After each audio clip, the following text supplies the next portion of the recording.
Jujur ya, gue sempat mikir berkali-kali sebelum gue ceritain ini ke kalian. Bukan karena ceritanya serem doang, tapi karena orang yang ngalamin sendiri. Sampai sekarang masih gak berani sendirian kalau malam-malam, apalagi di kamar. Kalau cuma horor biasa ya mungkin kalian semua udah sering dengar ya. Tapi ini beda, soalnya kejadiannya itu pelan dan kerasa nyata. Dan suatu hal yang bikin gue gak bisa berhenti mikir itu sesuatu ini atau cerita ini kayaknya tahu persis kapan dia lagi capek dan kapan dia lagi lengah.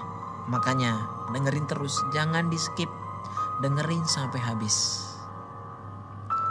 Cerita ini gue dapet langsung dari orangnya, nama dan tempat sengaja gue samarin lah. Dia ini ya orang biasa, kerja pulang malam capek lah. Waktu itu dia pindah ke kosan lamanya karena lokasinya sangat dekat dengan kerjaannya. Kosannya sepi banget. Bangunannya ya kelihatan dari luar ya kayak sudah tua. Lorongnya sempit. Awalnya ya gak ada apa-apa. Sampai suatu malam pas dia lagi rebahan sambil main HP itu, ya kira-kira dia bilang tuh jam 12 lewat lah. Itu pas lagi sunyi-sunyinya kos-kosannya itu.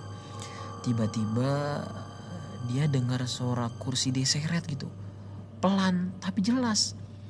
Dia mikir, paling anak kos. Tapi suara itu berhenti tepat di depan kamarnya. Dan sejak malam itu hampir setiap malam kejadian.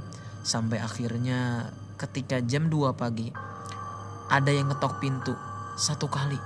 Pelan banget. Dia bengong.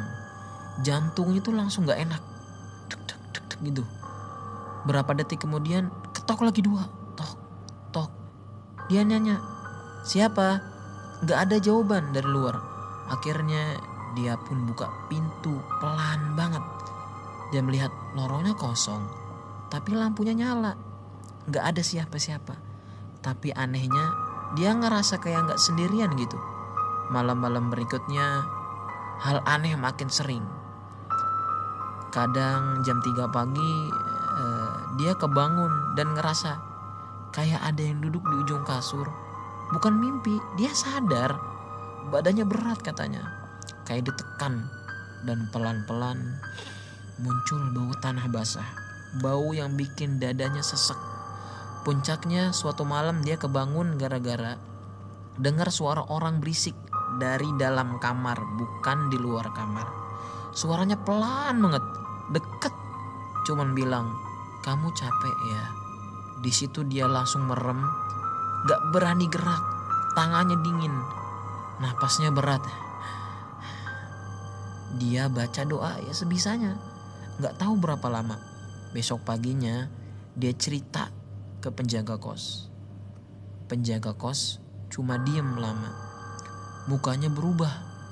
Terus dia bilang satu kalimat yang bikin dia langsung mutusin pindah hari itu juga. Apa katanya? Sebenarnya bukan kamu aja yang pernah ngalamin. Dan yang belum gue ceritain, kenapa penjaga kos bisa ngomong gitu sih? Karena setelah dia pindah, kejadian aneh itu nyata. Gak berhenti di kos itu aja. Oke? Itu yang bakal gue ceritain. Kenapa penjaga kos bisa ngomong kayak gitu? Itu bakal gue ceritain di part 2.